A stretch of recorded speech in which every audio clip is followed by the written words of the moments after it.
Happy summer, everybody. Oh Yes, my god, the pollen! There's The so pollen much is- goddamn pollen! I Has know, fuck invaded that. America, folks. I'm being attacked by pollen! And spiders. And Oh, ants. you have Ants have invaded my house. And not because it's and not because my house is messy. The ants just, I don't know, they always find a way in my house. My house I'm too, here. man. And spiders as well, yeah. What's going on, everybody? Welcome back. Feel like it's been a little bit. We were supposed to go on Yes, last about a week, month. but Lots happened in that time. Yeah. yes, we had some movies come out. Some movies performed well, some didn't. But we're just Oh gonna yeah, keep I wanna going. quickly do a 1 minute recap of some older stories to see how they have fared since I have recently talked about them. So there's 3 in particular. So I want someone to put up a stopwatch. Actually, I'll do it. Hold on. Stop watch. Alrighty. You probably have one on your phone too, like as Yeah. an app. Yeah. My phone's not next to me. I took a shower, so it's not. Oh not yeah, next to me All right right, now. all right. All right, so I will go. Okay, Kendrick had his second #1 hit with "Not Like Us." So that's the official end to the beef between him and Drake because he ends got the a beef? #1 hit. That ends the they beef? they haven't had a song since, neither of them. So that's the end of the beef. There was a Taylor Swift album, but that's boring. That's not real news. That's whatever. Apparently, she has like 2,000 versions of it. So that's another contributing to climate disasters right there. And Millet, inflation's up like 200% in Argentina. So that's how your anarcho-capitalist president is going. And I think I hear my lunch calling, and that is 53 seconds. I'll be right back. You can continue with your topics. Nice.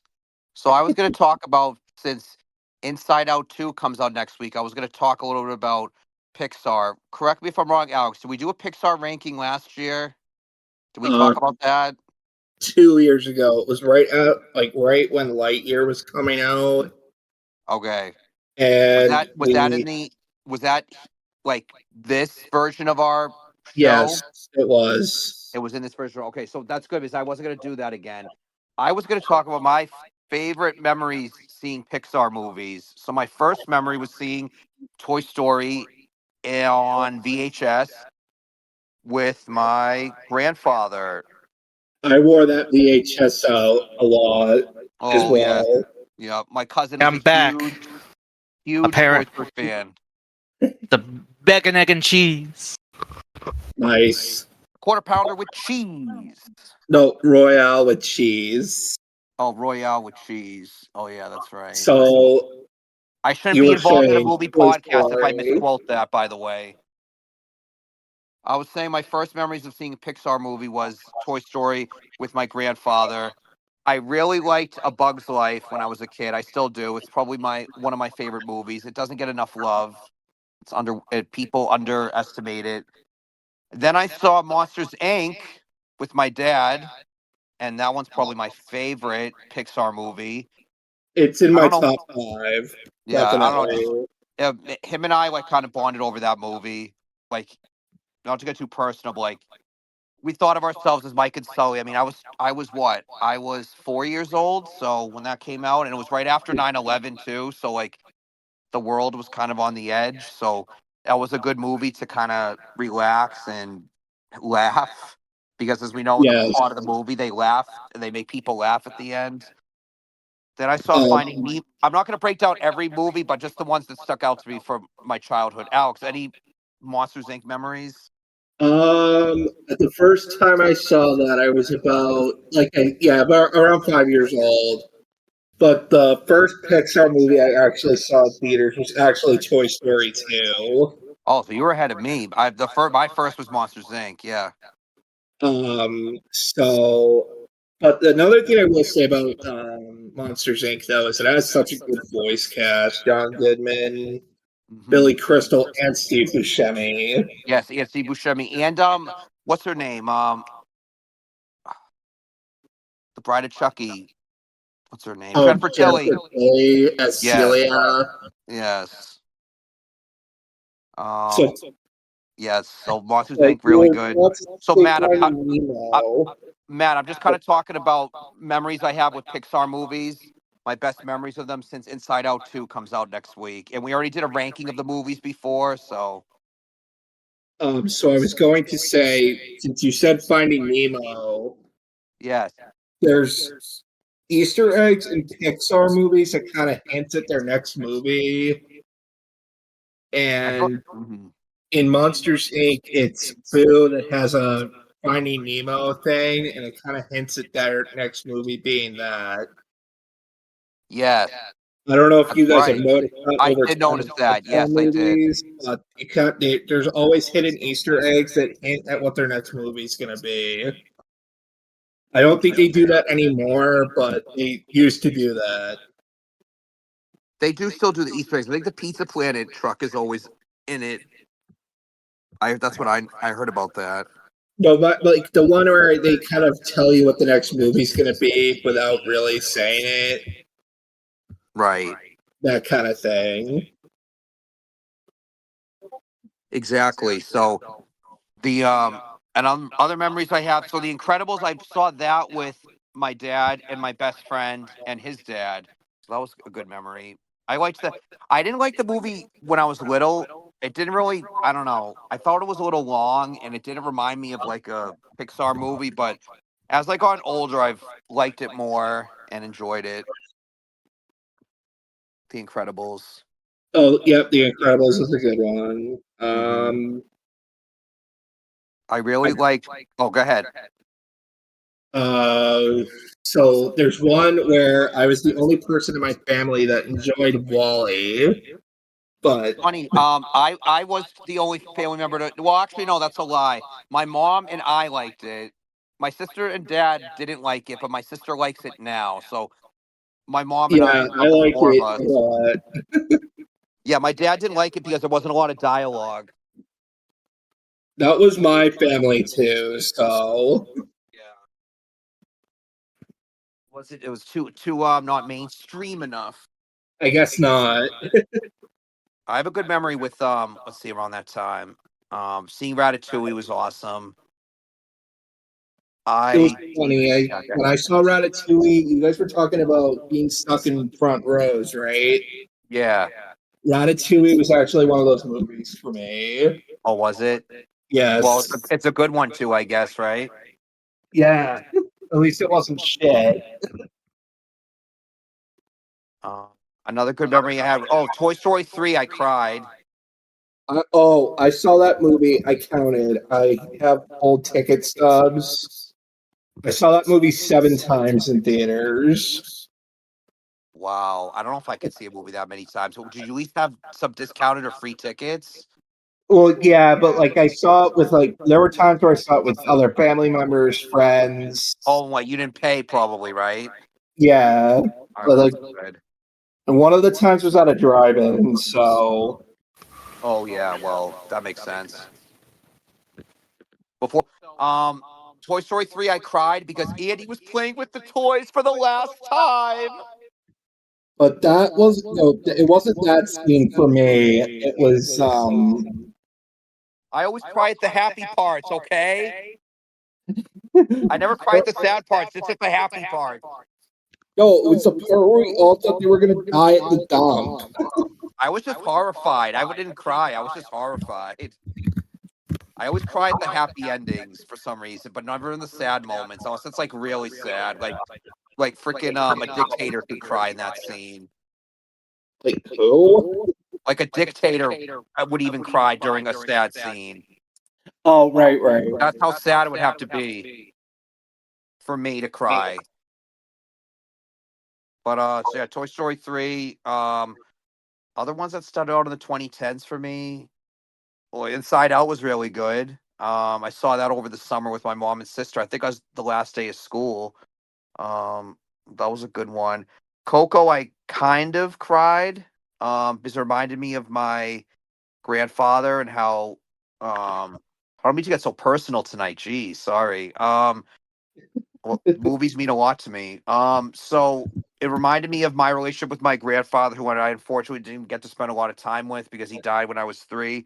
But I've mentioned, I think, in the old version of this show that he would have loved this show and would have loved like the club we were in together in college. And he was a big movie buff. He was like the original movie buff because he saw movies from the 19 he saw movies when he was a kid in like the 30s to like until he got sick. I think he went to the movies. So it reminded me of him because he was really into movies and I into movies. And Miguel connects with his great grandfather, and that reminded me of me and him. So I think I'll end on that because that's probably the greatest connection I have to a Pixar movie. So what do you guys So want to what, share about your memories of Pixar movies, or maybe what you think of Inside Out 2, how it looks? I think it looks good, honestly. I'm excited to see it. Well, I just hope the movie does well because there's been movies recently that have not been doing well, so I'm kind of nervous about that. But we'll have to Uh, see. Anything about I Pixar? saw. I think I saw Finding Nemo in a theater that doesn't exist anymore.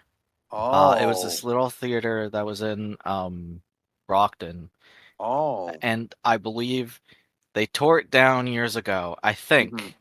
They, well, yeah. If it's there was, yeah, the smaller theaters would it would be likely that they were torn down at some point if you're sure that it's not there anymore. Oh, I'm pretty Mhm. sure. hmm I What swear it was else? like near the mall or Oh whatever. yeah, that Yeah, makes sense. that would make sense. Let's see. Cars 2 is actually the only bad Pixar movie I've seen. Correct. I was going to mention that. Thank you for reminding me. Yes, that's the only Pixar movie I did not enjoy seeing in movie theaters And by this movie far. I don't think was bad, but I think it ain't. There's a movie that I thought was better that year that should have won Best Animated Feature, and that's Brave. I thought Wreck-It Ralph should have won that year, even though that's not a Pixar movie. Yeah, Brave was okay. I would say that one was like, eh. It was good, but it wasn't like excellent, like to their standard at that time. But I will say, like mostly Pixar movies have been winning Best Animated Feature over the years. I think Yeah, they won like 9, I think, the like nine last or one 10. was Soul because Elemental was up last year, but that lost to The Boy and the Heron, Mm-hmm. and then Turning Red was up the year before that. I can't remember what won that year, but Was it oh, Pinocchio? Pinocchio, that's right. Guillermo del Toro's Pinocchio to you? Oh, not the Disney one, that's right. No. Uh, but No, unless we're rewarding movies from like the past, like Pinocchio wins best animated movie of the 1940s. But I am excited to see Inside Out 2. The other thing too, is there are two characters that are going to be voiced by new actors. So we'll Oh have yeah, to because see of a pay dispute. Yeah, with Bill Hader and Mindy Kaling. yeah. And They wanted more money and they didn't give it to them, so they like got new actors. but I I am don't know excited what to the salary was, but that's apparently what it was about. it's Bill Hader that I'm more upset about than Mindy Yeah. Kaling, believe it or not. Mhm. Um, and I'm excited to see the new characters. I know Maya Hawke voices one of them, and Yeah. I forget who the others are. I hate that character already because I hate anxiety. So you might get annoyed if it's a big It, part of the movie. yeah. No, I hate whatever the not. You know what I mean? Yeah. And then I there's know it's from the trailer. She looks like a big part of the movie, so I'm more just joking around. I'm excited for it. I don't really know what else for animated movies I'm looking forward to this year. To be quite honest with you, because I don't know. I don't know what else there is. That's the thing. I mean, what Despicable Me 4? Oh, my boy Will Ferrell's in that, so I might see that. But Mhm. I haven't. I never even. The last one I saw was Despicable Me 2. I never saw Minions, Despicable Me 3. I never saw Rise of Gru. I was done after 2. Fair enough. Yeah. Oh, we also have John Ratzenberger returning to Pixar in Inside Out 2. So Oh, nice. Pixar's Good Luck Charm. Maybe he'll give them luck. his first one since Onward. So Yeah, so bring him luck, hopefully. Poor Onward. That's a really good. That's another really good movie that got overshadowed by external forces. I thought that was a. I enjoyed that movie. well, that came out like a week before disease ravaged the Yes. world. Yes. So Yes. it's not really the movie's fault. I Yeah. like how you put that. Disease ravaged the Disease. world. So I it's thought. not really the Yeah. movie's fault that it didn't do so good. So I thought Soul was excellent. That was one of my favorite movies to come out of 2020. Was Soul. and I think that won Best Animated Feature for that year, which I think it deserved. Yeah, I So freaking love that movie. I Man, would have it's so liked to see it in theaters a few months ago, but I just I know didn't. I wanted to as well, but I couldn't make it work. Uh, but yeah, and Turning Red I thought was I mean, I thought that was good. I thought it was good. I didn't think it was excellent. Remember when people were like Yeah. pissed off when that movie came out? Yeah, that was stupid. That was stupid. Lightyear was okay. I'm just trying to think of the recent ones to like catch people up. Lightyear was okay. I liked it. I didn't love it. Um And and then there then was last year Elemental. and then I really liked Elemental. Elemental was really good for me. I really enjoyed that. But So I knew I would enjoy it because I liked the storyline of the uncommon couple getting together or falling in love. I like that. I like that kind of plot in the story. So if they keep it up with Elemental, I think Inside Out 2 will be good. so right now there's currently 27 Pixar movies. So So is this going to be 28th or is this going to be 27th? 20 Inside Out 2 will be 28. 28th. Oh, so it almost at 30. Ooh, nice. Yeah. Cool. That's it for me. If you guys have anything else to talk about, we can move on to our next segment. Yeah. Let's I'm see. good. All right. Yeah. I mean, I love Pixar. It's a big part of my childhood. I went with my dad to like all of them. And I even went to all the bad Disney movies that came out in the 2000s because it was still cheap back then. It was only like, I think like $5 or $6 back then to go to the movies. So yeah, Pixar Remember means a In the- lot to my me. day, it used to be a nickel. I know I'm dating myself. Well, it was for my grandfather was a nickel or a dime probably, but or quarter. The worst Get off child, my lawn, old man. the Back worst in Yell at the my cloud. day, a trip down the river was a nickel. Back then, nickels had bumblebees on them. So I wore an onion on my belt, which was the style at the time. Oh, to man. me, the worst movie from my childhood that I saw was probably that I can remember right now was Fat Albert. Oh yeah, I think I saw that. Although I did see that movie for free when they used to have at the Regal. They used to have like in the summer free movies. I don't know, Alex. Did your Regal do that? I I don't know. I'd have to ask my mom, but Well, anyway, it was like at 9 or 10 in the morning, and they would show these free family movies. I think now it's like $1 maybe or $2. yeah, no, I would And never one go of to the those movies movies was that Fat early. Albert. One of the movies was Fat Albert. It was just that the movie was stupid, to be Right. honest. So, so I'm gonna segue into my thing. The Okay. first is the Celtics being in the NBA Finals, and I'm gonna Whoop, make a prediction right whoop, now. whoop. Yeah, go C's. Boston boys represent. First of all, fuck Dallas. I hate their football team. So I hate their city. Well, I'm sorry. Not your fault, Dallas citizens, but I don't like the city of Dallas.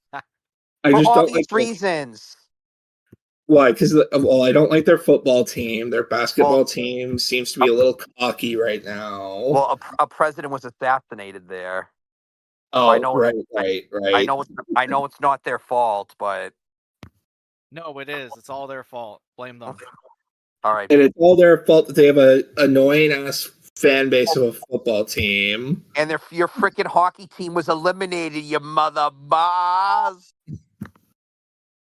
Right. Dallas Stars were Stars. eliminated, I think.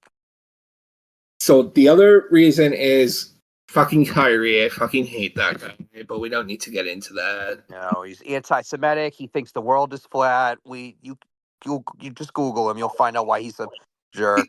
Why he's a dipshit. But, yeah, I mean, I was being nice, but you took it to the next level.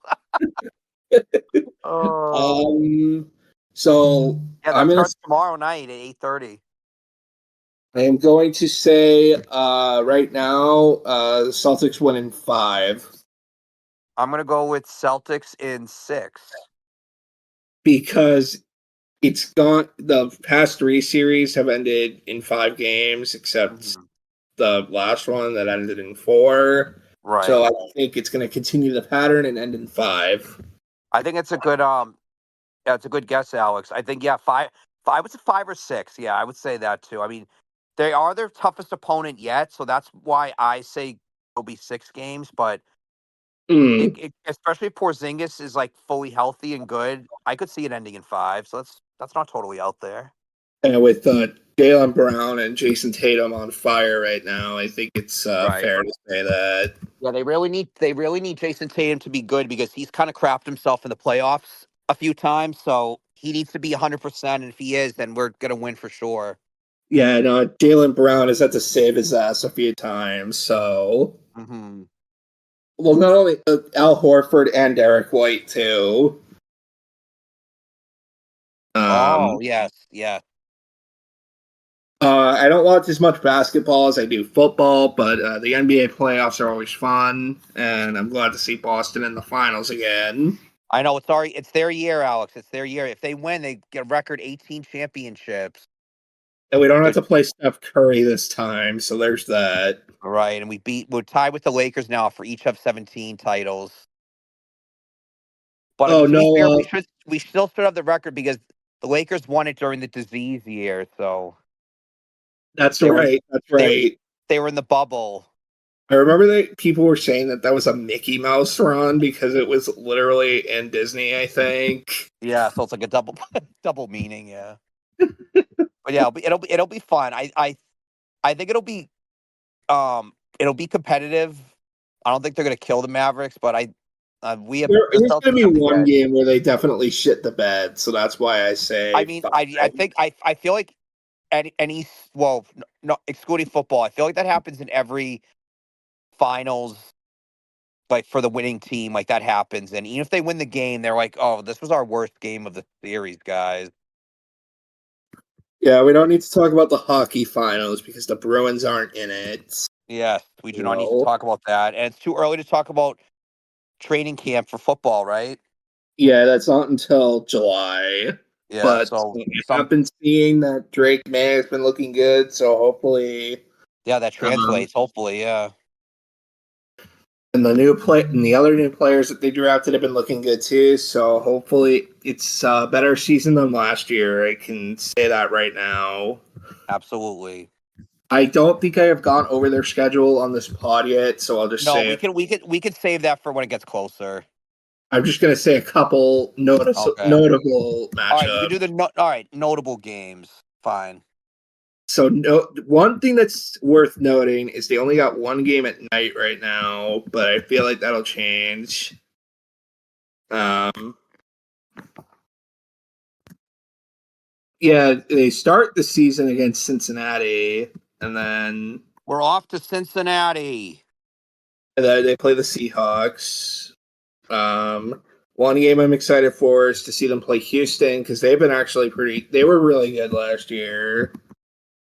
And San Francisco. They play San Francisco. They play Jacksonville and London in October. Oh, wow. They play the LA Rams. They play Indianapolis. And they don't play Buffalo until close to the end of the season. So, at least we don't have to see them right away. That's true. So I'm hoping that I mean, we have to see how the first year without Bill Belichick goes, but I think it'll be better than last year. For sure. For sure. Absolutely. And we'll see with Mayo. I mean, he said he's going to be different, so we'll see if he holds himself to that. But it's like your dad said, he hadn't even coached a game yet. Exactly. Let's not predict. Let's not like pop him up or predict what he's going to do as a coach. Let's just he I hasn't even don't coached a think they're game gonna yet, like. boys and girls and people.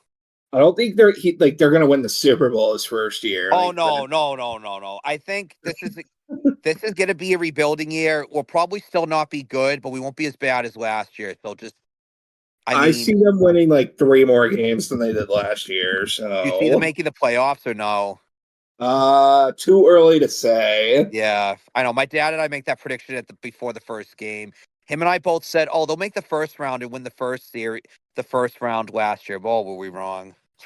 Well, Like that we first were pretty game, badly wrong on that part. But we didn't know Mac Jones wasn't going to be that bad, and we didn't know Belichick was like not able to coach anymore, and there was a lot of injuries too, wasn't there?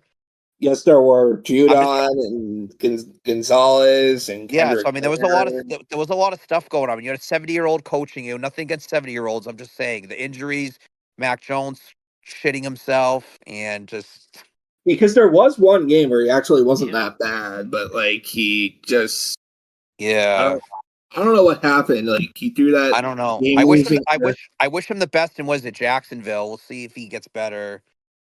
The one thing is like that one. Like I knew it was over when he threw that really bad interception in Germany.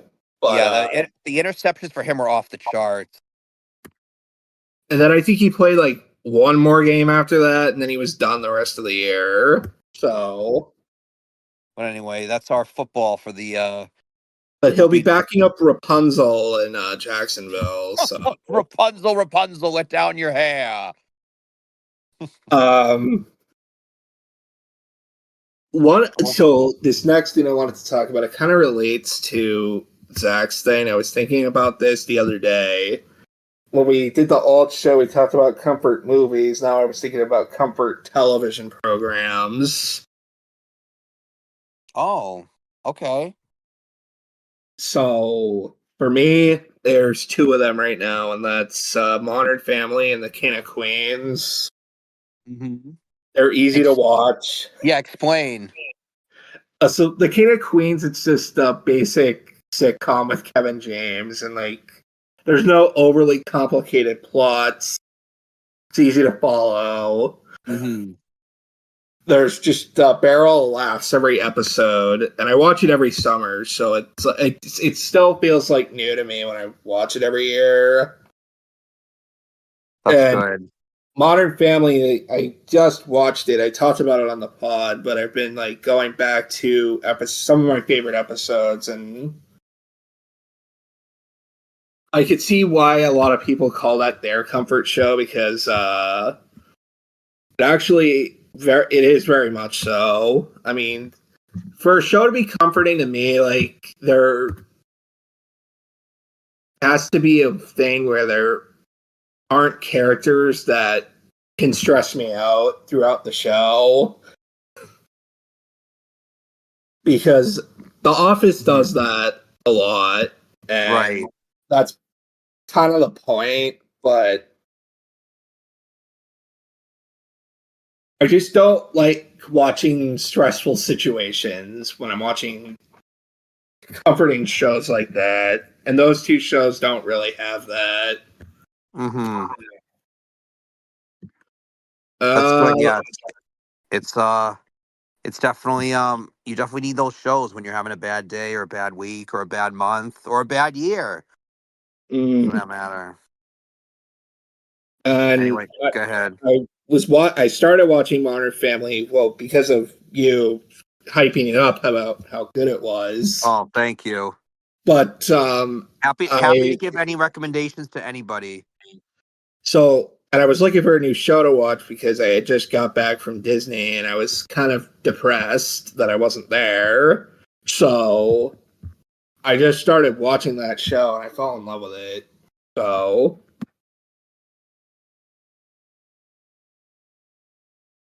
I'm so glad. I mean, everything you say is probably I would agree with. And I've talked about the show on here before, so I don't need to go too Yeah. much into it. But if you know what Modern Family is, you know what it's about. Mm-hmm. For sure. I'm guessing you would have the same show, Zach. I also have two, but Modern Family is one of the two. Yes, Modern Family again, like everything Alex has said before in this podcast. It's just a fun show. The misconceptions, the misunderstandings, I think are the best of any show I've seen. Like a character thinks one thing, and then there's another thing that happens, and I like the interconnected stories that happen in the episodes. The characters are really funny and memorable. There's a lot. It's a feel good show, and we need shows like that. And I feel like Yeah, with streaming, because there's just so many shows now, we kind of lose sight of like what constitutes a feel good show. Because really, I mean, feel good show could be for anybody. I mean, I don't know. Freaking the Kardashians could be a feel good show for all I care. I mean, just you don't know because it's so. It's like music. It's like music now. Television. There's just so much television out there because of online and streaming, and there's so much music out there that we just like if somebody's like even like 5 years ago you'd say, oh, my favorite show was Game of Thrones. Cool, I right. watched that too. But now if you say, oh, my favorite show is Squid Game, like half the people that you were saying that to won't probably even know what that is. So it's just like it just shows you how it's good for the art form, it's good for that. But anyway, that's a story for another day. Anyway. The other thing with Modern Family too is like the cast, like they seem really close and outside the show too. And They do, yes, and and the writing was excellent in that show. They made fun of everything, but not in an offensive way. They made fun of that's like what every I liked topic. about it. Like they weren't like I know they like kind of poked at like the LGBT community because Right, they and had probably the immigrant community with like the Gloria and Manny. because you had two gay characters, but they weren't like they didn't really say they were gay stereotypes, but No, yeah. Well, they kind of went against the stereotype in some episodes. yeah, because you had one of them. It was a straight actor playing a gay role, and he really Right. played it well. Just like the Birdcage. Yes. Um, yeah, I mean, just it's a good show. I discovered it when I was in high school when I was going through a lot of stuff and stress. So it was that show and this other show, which is a good segue. The other show that I always watch when I'm having a bad day or need a pick me up is Saturday Night Live. I go back and watch old skits, so I get Yeah, that. yep. So that's for me. I mean, I don't know what's to say that Of hasn't been Saturday said. Night It's an Live. iconic show. It's what head what? So, you know how when Drew Barrymore hosted and they were doing Jeopardy, Yeah. and she was Callista Flockhart. Oh yeah. So I I think I was remember thinking about that. that last night when I was watching The Birdcage, and I Oh yeah, thought, Calista Flockhart. She's married to Harrison Ford, by the way. huh. Yeah, they married like Um, 10 years ago now. but when I was watching that, I'm like, wait a second.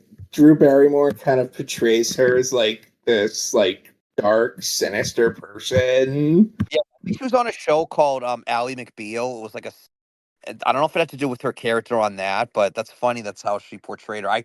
I remember that. I just didn't remember like I can't remember what like I remember her doing it, just not this. I can't think of like how the skit went. But I think you know that that's like my one of my favorite things on SNL. Well, not only because Will Ferrell was Alex Trebek, but you have like Hmm. such random nonsense in there, and like the running gag with Sean Connery and Yeah, Trebek's mother. It was just yeah. Yeah, it just makes me laugh, and even like any error of the show makes me laugh because I like the live aspect of it. And I just like you can kind of just escape and just kind of laugh at what's on the screen because it's something so crazy. It's always probably something crazy and outlandish. And I know like not every there's a lot of duds on that show through the years, but I I I love that show that and Modern Family. I always put on when I need to laugh because we need to it, laugh, especially now. So it was Saturday Night Live. It was also like I'm always fascinated with who hosts now. Yeah, Uh, they're usually promoting something when they host, like a show because or a movie.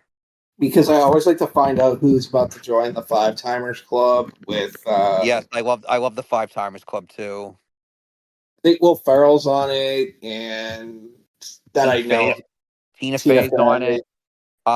it. Who got in last year? Was Emma Stone got in last year?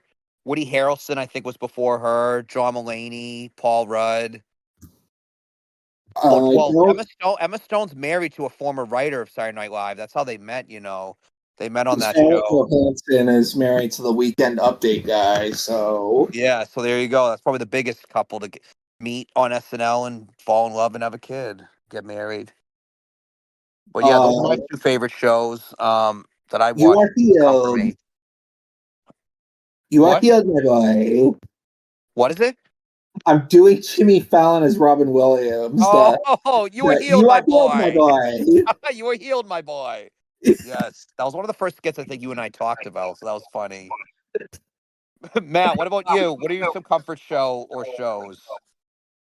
I was gonna jokingly say Breaking Bad, 24, just very stressful shows, but as a goof.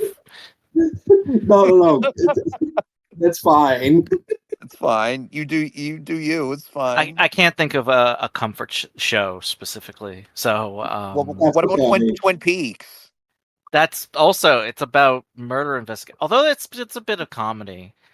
I want I you mean, guys but I to mean, like I said, watch it. I know, but like I said, a comfort show. I mean, it's comfort to you, but maybe it's not comfort for other people. That's okay. That's what I was going to say. If it's something you like, that's fine. It's like girls that are obsessed with like serial killers and stuff, like or true crime. It's comforting for them, but it's like not really comforting for me.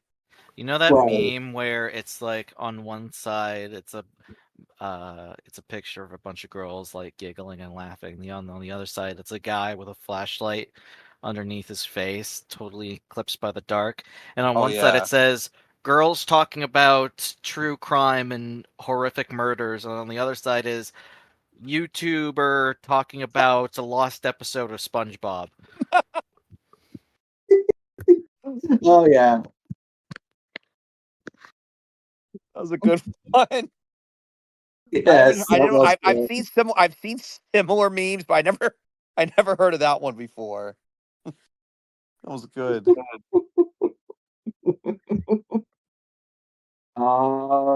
Let's see.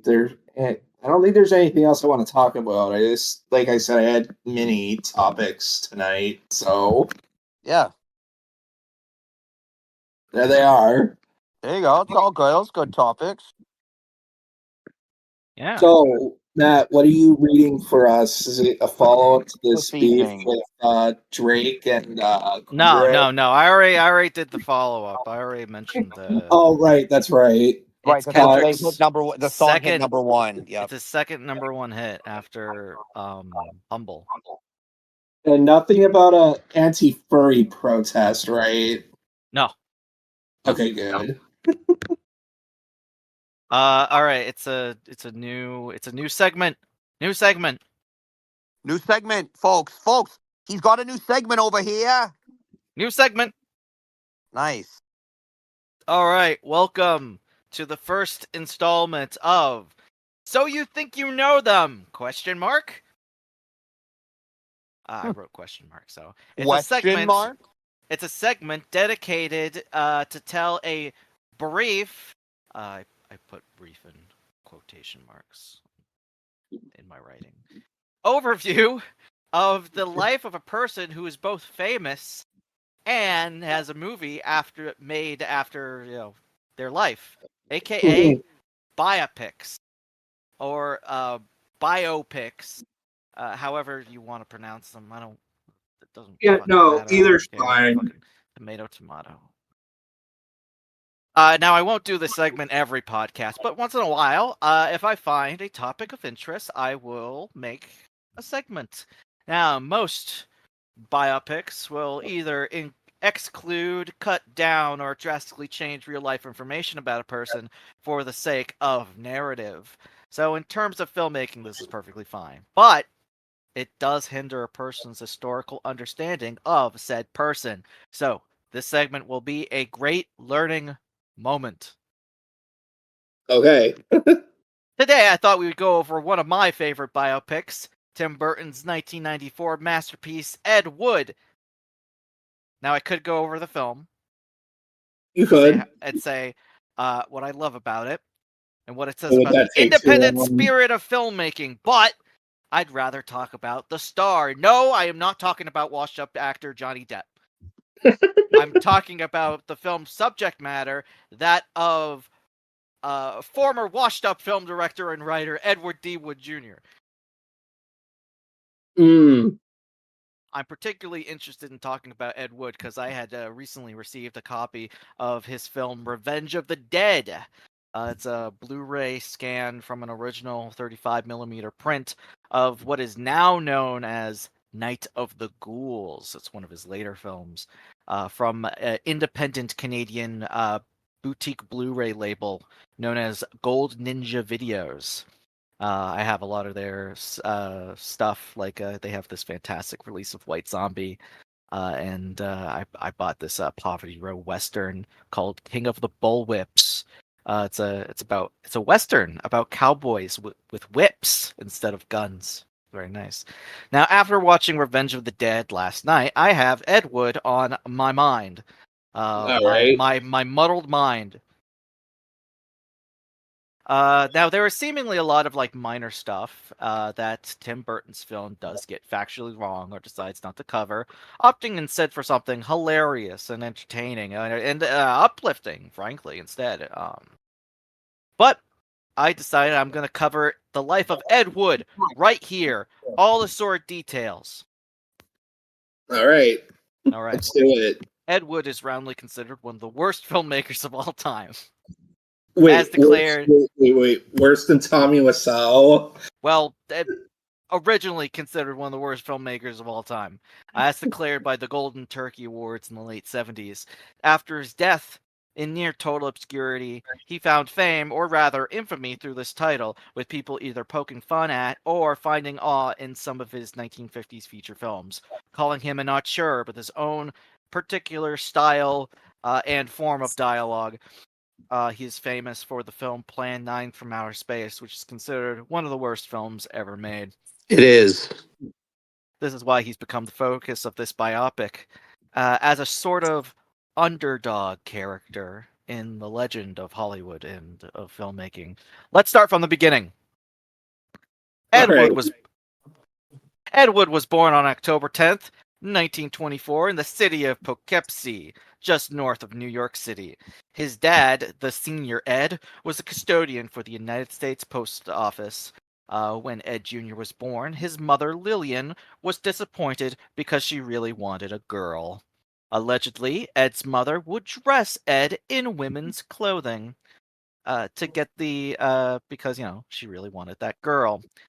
This is something that would drastically impact Ed Wood for the rest of his life. Now, the young Ed loved things like pulp fictions, comic books, and especially movies.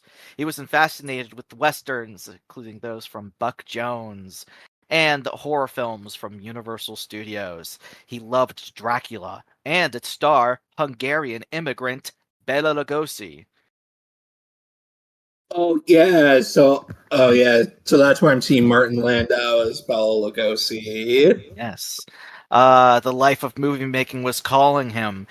He even worked as an usher at the cinema, as well as being in a band, funny enough. He received a Kodak camera on his 12th birthday. One of the things he filmed was the Hindenburg as it flew over the Hudson. This was probably the last actual filming of the Hindenburg because after filming, was promptly exploded in its disastrous crash in New Jersey. All So he right. filmed it right before it exploded. Fun fact. Okay. All right, flash forward. It's 1942. Japan had attacked Pearl Harbor and America was at war with the Axis forces. 17-year-old Ed had joined the Marine Corps, assigned to the 2nd Defense Battalion. Now, Ed had apparently lost his front teeth, and he claimed they were knocked out by a Japanese soldier while he was in the Pacific Theater. Excuse me. The Pacific Theater. Thank you. Which no one knows if that's true or not. He was at the Battle of Tarara, where he recovered bodies. He was also experienced some bombings on the islands formerly known as the Elise Islands.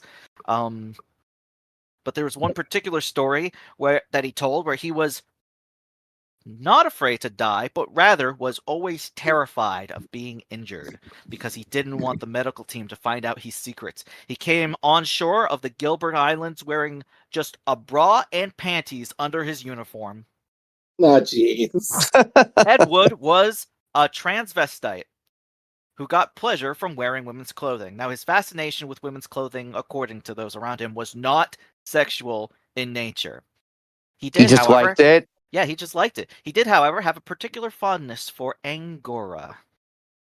He would go out dressed as his alter ego, Shirley. Would wear a blonde wig. Although this did lead to some people thinking that he was queer, Ed had often claimed to be straight. Now, after the war, Ed struck it out to Hollywood, driven by his life's goal of making pictures. There, Ed would make hundreds of commercials for companies like Story Aid. Some of the commercials you could probably find online today. Ed even produced a play called The Casual Company, based off of his time during the war. This is where we come to Ed's first and oddly last film, Crossroads of Laredo. Well, I'll explain that.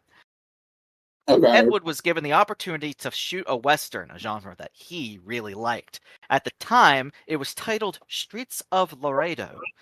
After meetings with veteran filmmakers, he was allowed to make the picture, but even though Ed was proud of what he eventually shot of this silent short Western project, it was never finished and wasn't released in his lifetime. Now, if I'm going to be honest, Crossroads of Laredo is a boring picture about an outlaw who murders and then steals the good guy's girl, only for the good guy to take revenge. It's a boring affair. But it's got a bit of that trademark hackneyed production value that you'll eventually come to see in all Ed Wood pictures. Now, he has a cameo of the man that's murdered by the villain at the beginning of the film, and his character is buried in a coffin, and that coffin appears to be made of cardboard. So what I mean by last film is that this film was eventually edited and released in 1995. Even having an original theme sung by Elvis Presley Jr. And you can find it today on the DVD for the documentary on Ed Wood, The Haunting World of Edward D. Wood Jr. Ooh. Yes. Apparently, Ed would go on to do other works, like he claims that he did stunt work on the Samuel Fuller Western The Baron of Arizona, starring Vincent Price. I love Vincent Price. Yeah. You can find that film on the Samuel Fuller Eclipse box set that's you can get from Criterion. So that is probably the closest Ed Wood will be to the Criterion collection. Or so we That's think. cool. Now, Ed's eyes did eventually turn briefly back to television, where he directed his first released short, The Sun Was Setting, which is really short. It's only like a quarter of an hour long, about a woman with a terminal illness who doesn't want to leave her home, even for her friend or boyfriend. It kind of plays like a soap opera. It was never released on home video. You could probably find it on YouTube. Probably. Yeah. Probably. But now we come to Ed Wood's first feature-length film. Very important. Is it Plan 9 from Outer Space? Nope, it is not Plan 9 from Outer Space. But before we talk about the film, let's talk about Christine Jorgensen. It's Pride Month. Oh, right. It is. Yes. Now, Christine Jorgensen was a trans woman. Back then, they used the term transsexual. But we'll just keep with trans. Yeah, we'll just say. She became the first widely known case of sexual reassignment surgery in the United States. Headlines read, XGI becomes blonde beauty. And now let's come into the picture. George Weiss, producer of Z-grade schlock, sexploitation pics, and the like. He saw the story about Jorgensen and went, cha-ching! I just have dollar signs written, so that's why I No, always do that. that's Yeah. funny. Yeah. However, he was not able to gain the rights to Christine Jorgensen's story, which would eventually be adapted in 1970 as the Christine Jorgensen story. Apparently, Ed Wood had convinced Weiss that he should direct the picture because he was a transvestite and had experience necessary to make the film. And so we get his first feature-length film, Glenn or Glenda. Which, Now, Alex, is what some people compared the movie Jack and Jill to.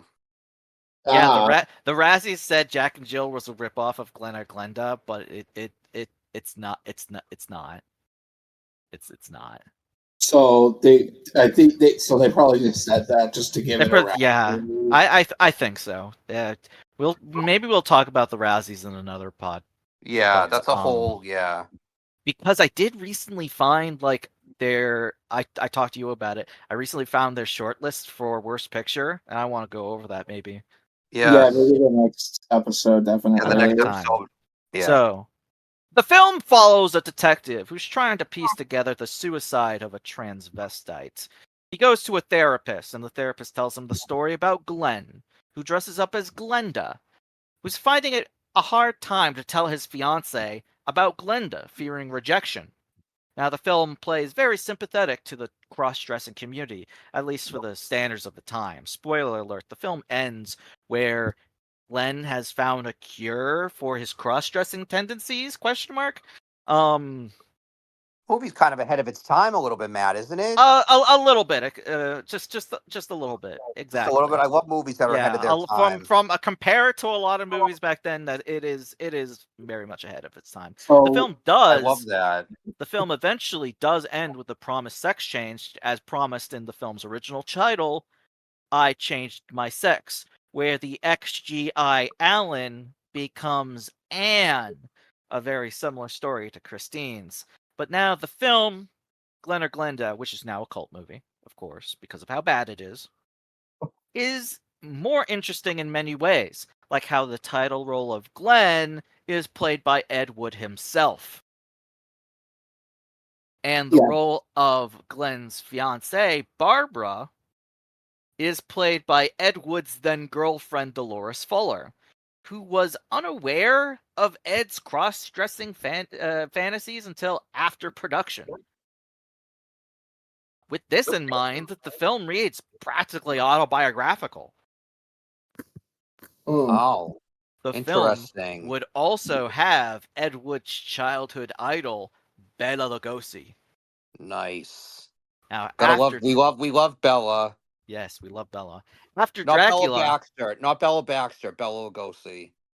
After Dracula, Bela Lugosi was typecast in a lot of horror productions, either as the mad scientist or the villain. Or at Universal Studios, he gained success with the famous vampire, but he eventually found himself in horror films with Boris Karloff, but always finding himself second billed to him, even though his role was sometimes more of a lead than Karloff's role, like in 1935's The Raven.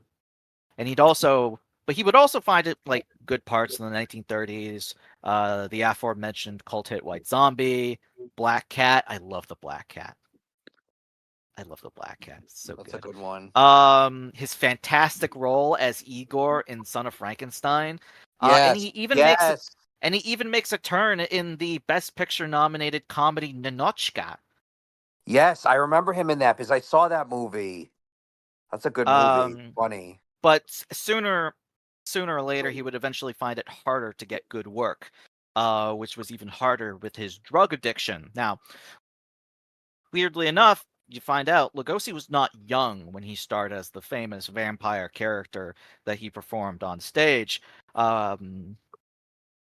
he eventually developed debilitating sciatica from his military injuries from World War I when he was in the Austro-Hungarian army. Due to this, he was heavily dependent on opiates, including morphine and methadone. He would eventually lean back on his work with as Dracula, starring him on stage again and in the film Abbott and Costello Meet Frankenstein.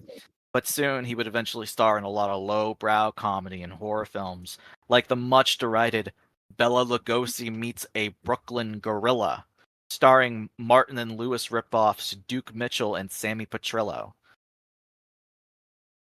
That was a lot of backstory with Bela Lugosi, but I'll get to it. All right. When Ed Wood came across Bela Lugosi in the early 50s, he was living in near poverty, living in obscurity.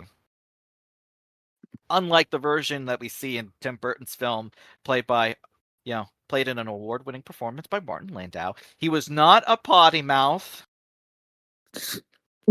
with an extreme dislike to make for that that clear, he limey was not a potty cocksucker mouth. Karloff.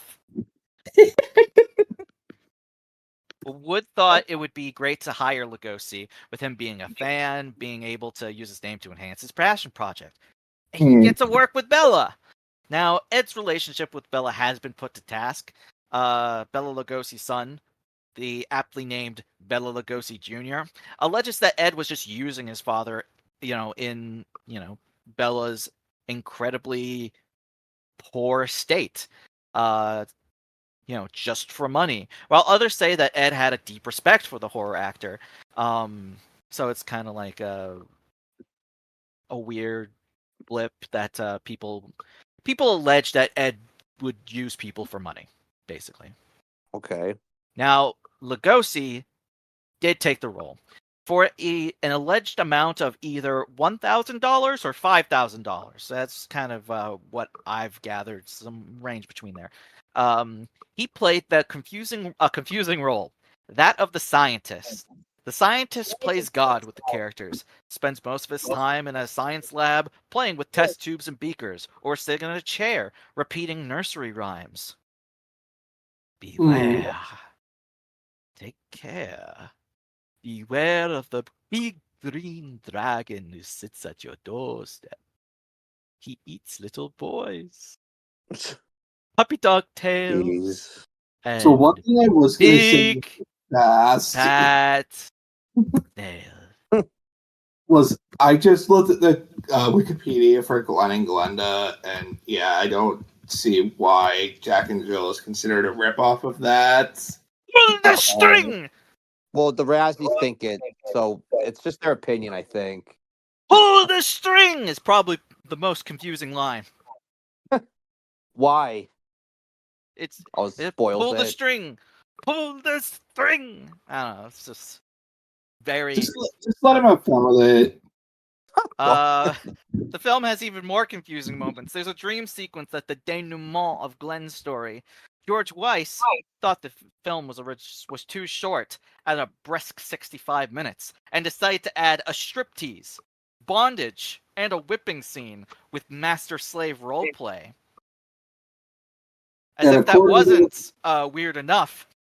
The original dream sequence contained a marriage between Glenn and Barbara, being officiated by the devil with long, evil hair.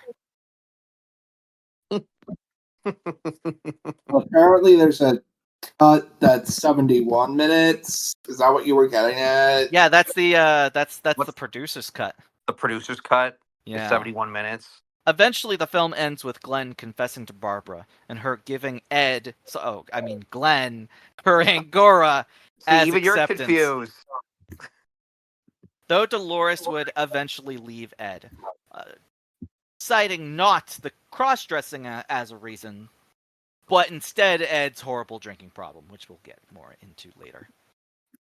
He would star in his next two films before eventually becoming a songwriter, writing numerous songs for Elvis Presley. Interesting. Ed would eventually try to go back onto television with the Western Crossroad Avenger, which was a pilot to a TV series but never took off. It Oh, starred okay. it starred Tom Keane, who played the Tucson Kid. Now, Hmm. Ed Wood did try a different film genre with the film noir called Jailbait. I'll get your mind out of the gutter. That's not what this film is about. It's about Well, criminals avoiding jail. Okay. Now, this film yeah. was a writing collaboration between him and his roommate Alex Gordon. Now, the film is a little more coherent than most Ed Wood films, but that's not saying much. It's still kind of confusing. Hmm. But it's not as lovably weird and low budget as a lot of his films would eventually become. But we do get a lot of flamenco music. The story involves a couple people who are on the run after a stick-up in the theater, ends with a security guard dead. Now, spoiler alert: the head gangster kills one of the guys.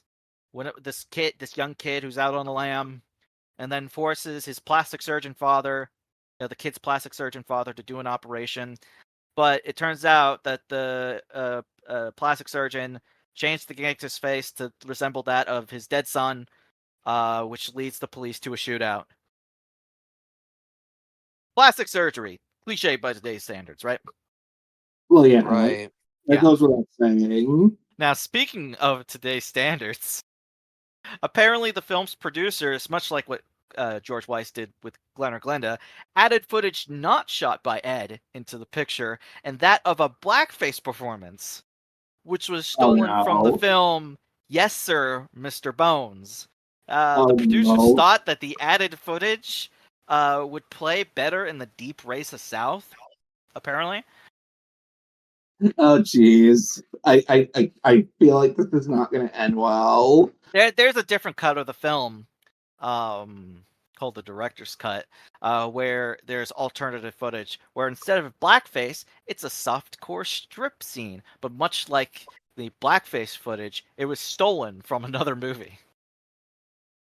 So, Ed Wood is a plagiarist. Yeah, there's nothing much to say about Jailbait as a film. With it not being like a sci-fi or a horror, which Ed Wood was known for, it Yes. makes sense why this film, that's part of Ed Wood's filmography, was left out of the biopic of the same name. Probably. Yeah. It even stars Mr. Universe himself, Steve Reeves, in a supporting role. Can we take it in an old before Steve Reeves movie? Steve Reeves movie? That's Well, Jailbait. The thing that you were saying with the whole strip thing, it was like, oh, I wonder if Tommy Wiseau got inspiration from that for his many. Yeah, because he's also so bad in as a the good director. room. So Tommy Wiseau's only inspiration is himself. All right, that okay, fair enough. I was kidding he's a about that, but one-of-a-kind I person. kind of feel maybe One of a that kind. and Well, no, because you were saying like Tommy, like Ed Wood was considered one of the worst directors, and I was like, really worse than Tommy Wiseau? Okay, it was before The Room. All of the No, I know that. I know that. I know that now. Okay, so well, now I've been talking for a little bit, so I think I'll leave it here and I'll continue in the next pod. I still haven't scratched the surface of some of his most seminal work, like Bride of the Monster and Play 9 from Outer Space, and we'll eventually talk about his fall from grace, or rather his fall into porn making. Okay. But I'll leave that off for the next pod.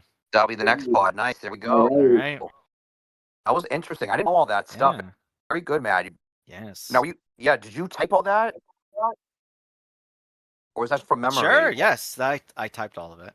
Nice. That was really good. Yeah. Like I said, I didn't know a lot about him. I mean, I know what I know about him is from you. So,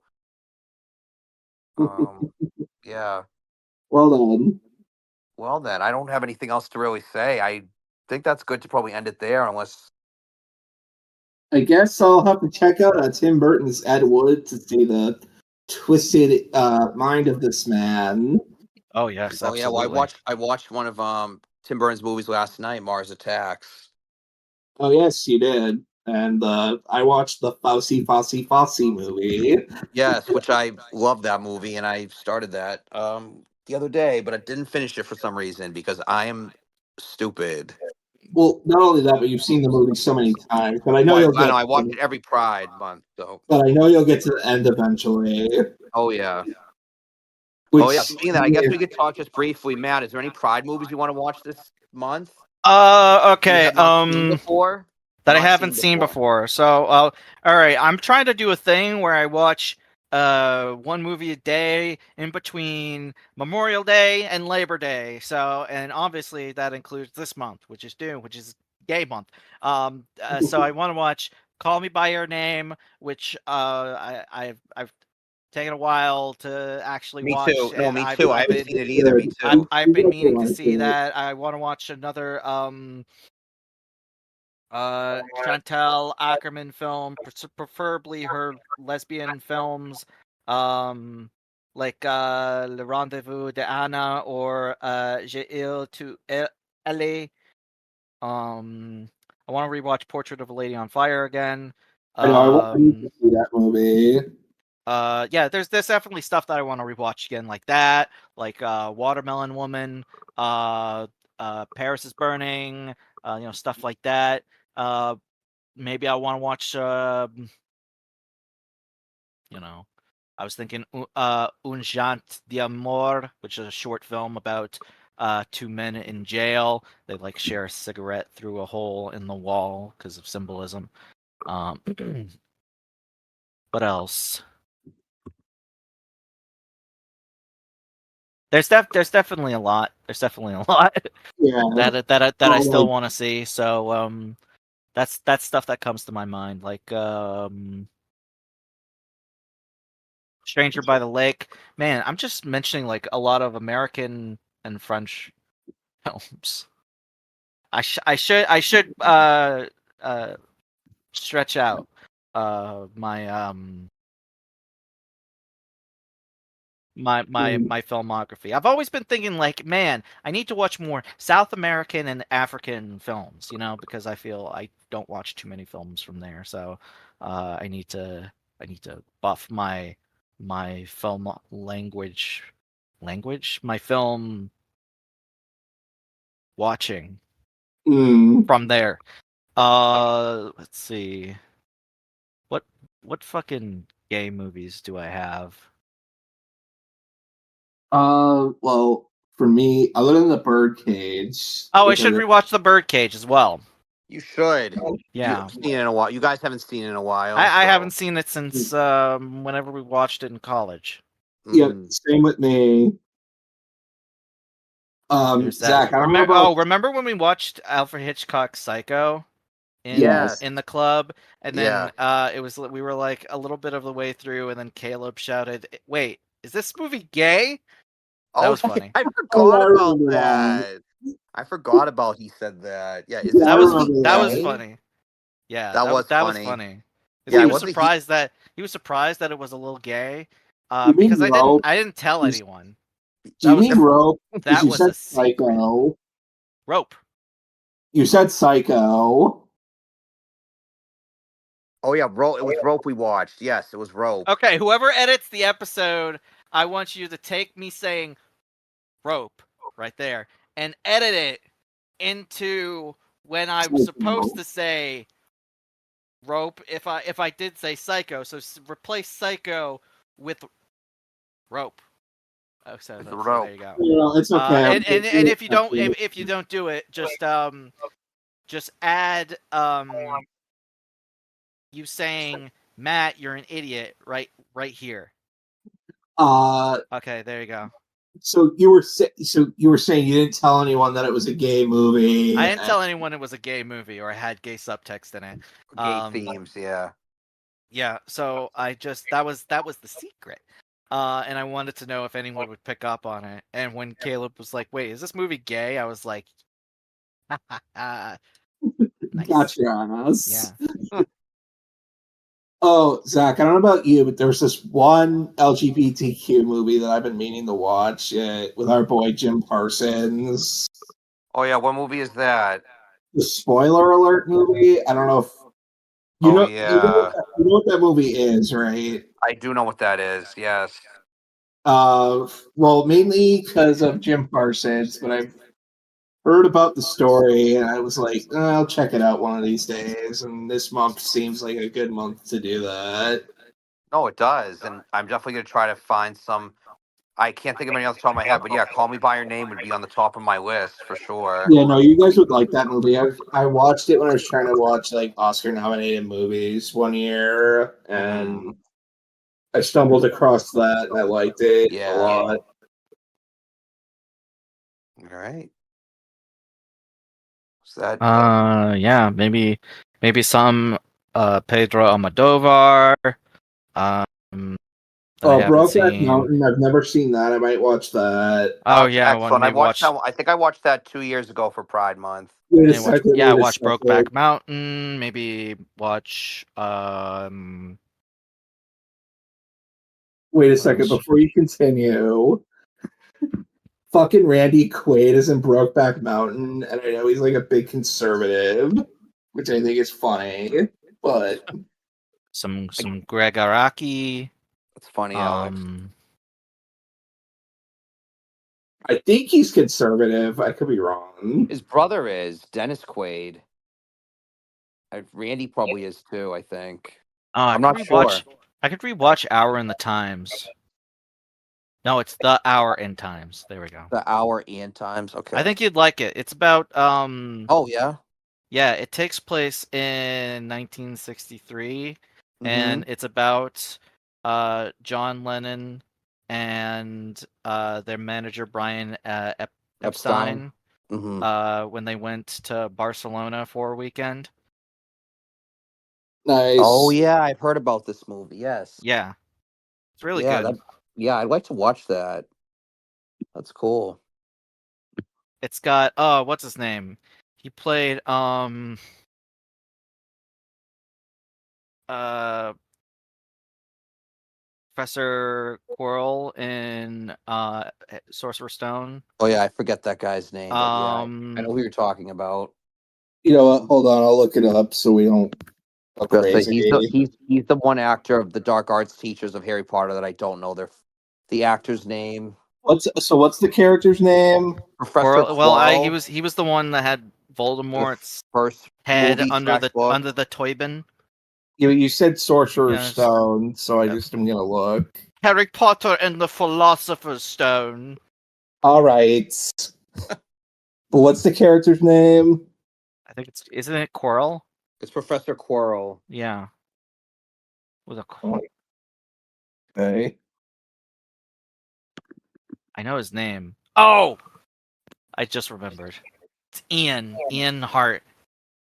Yes. Oh yeah, you're right. Good one. Yeah, He I plays- didn't remember that. Good He one. plays the best John Lennon. He's played him like 3 times. Oh, this is the. Oh, I remember you talking about this before. Yeah. Hmm. So yeah, maybe I rewatch that. There's just so much that I could do. I know it's a lot. It's Yeah. Yeah, so much you would want exactly. to watch. Like last year, I was like, I'm gonna watch movies for this, and then I ended up only watching like one or two, and I was like, That happened for me for AAPI month. Last year, I only watched like one movies that fall under that description. The Asian Pacific Islanders month. I don't think didn't I watch watched a lot. any this year. Hmm. I don't Mhm. know, but If I watched any, no. I'm saying I don't think I watched any. yeah, I'm I not. don't think I watched any this year either because there wasn't a ton that were free. I try to watch the Oh free yeah, stuff fair first, and then enough. if I really like it, I try to rent it, but that's pretty rare. And that's Yeah. why you should watch stuff on today's sponsor, Canopy. Yes, I'm in I the went. process of that. Yes, that and Yeah. hoopla. Sounds like a lot of hoopla. Hoopla. Sounds like a lot. They're actually not sponsors. No, But I you don't get we're not recommend good enough for them if sponsors. you can either get a Donate. subscription to this service, or you can see if your local library has support for the streamings. Yes. Yes. Before we go, 2 movies have 15th anniversaries today. I'll acknowledge them really quick. Yes, what are they? 15 years ago. That was a man. So last year was 2023. So we have So, 2 movies that came 10 out on years this ago. day 2009. 14. Yeah, so on this day in 2009, we had 2 comedies come out. Okay. Land of the Lost and The Hangover. Both those movies came out on this day in the glorious year of 2009. In the year of our Lord, 2029. I remember Why did seeing I? Land of Why did I the add Lost. 29? Man, I'm already in the 20s, and I'm like I'm fucked. I remember Edit seeing. that out. I will. I remember seeing Land of the Lost in theaters, so I knew it was that year. But to think it was 15 years already, it's just crazy. Crazy. Oh, and that movie has that iconic Matt Lauer scene, so You and the Matt Lauer Yeah, you scene. love that scene, man. You love the scene with Matt Lauer. That My That guy God. is such an asshole. no, but that's why it's funny because he's basically like, hey, Yeah, he's yeah. So Will Ferrell in the movie's basically like, yeah, you're a prick, so I'm just gonna like name my book after you and say Matt Lauer can suck it. That's why the scene's funny. yeah. Unfortunately, Matt Lauer is one of those celebrities that I share a birthday with. I don't like to acknowledge that, but All right. Well, Well, you So? just did, so no, but all of you listening public, we'd like to extend a good day or a good night, depending on when you're listening to it. Except for you, Matt Lauer. yeah, because we're roasting your ass to a Fuck crisp. you. I don't actually have any beef with him. No, I don't either, but I just like that scene in Land of the Lost, so. All right. Matt Lauer, more like Matt Loser. No, anyway, avoid the pollen, everybody, and we'll talk soon. We will have probably one more episode before July 4th, so Yeah, probably yeah. at least one, yeah. so avoid the Finish pollen. finish Stay Ed Wood. hydrated. Yeah. It's getting drink hot lots out of water. there. Ben was dearly missed this episode, so. Yeah. Yes, he was. So Yeah, fuck you too, Ben. Yeah, I'm kidding. Ben was it was an unfortunate accident. That happened. That's all I'll say. Yeah. Yeah. You know what happened, right? Yeah, but we won't say it publicly. Yeah. Adios.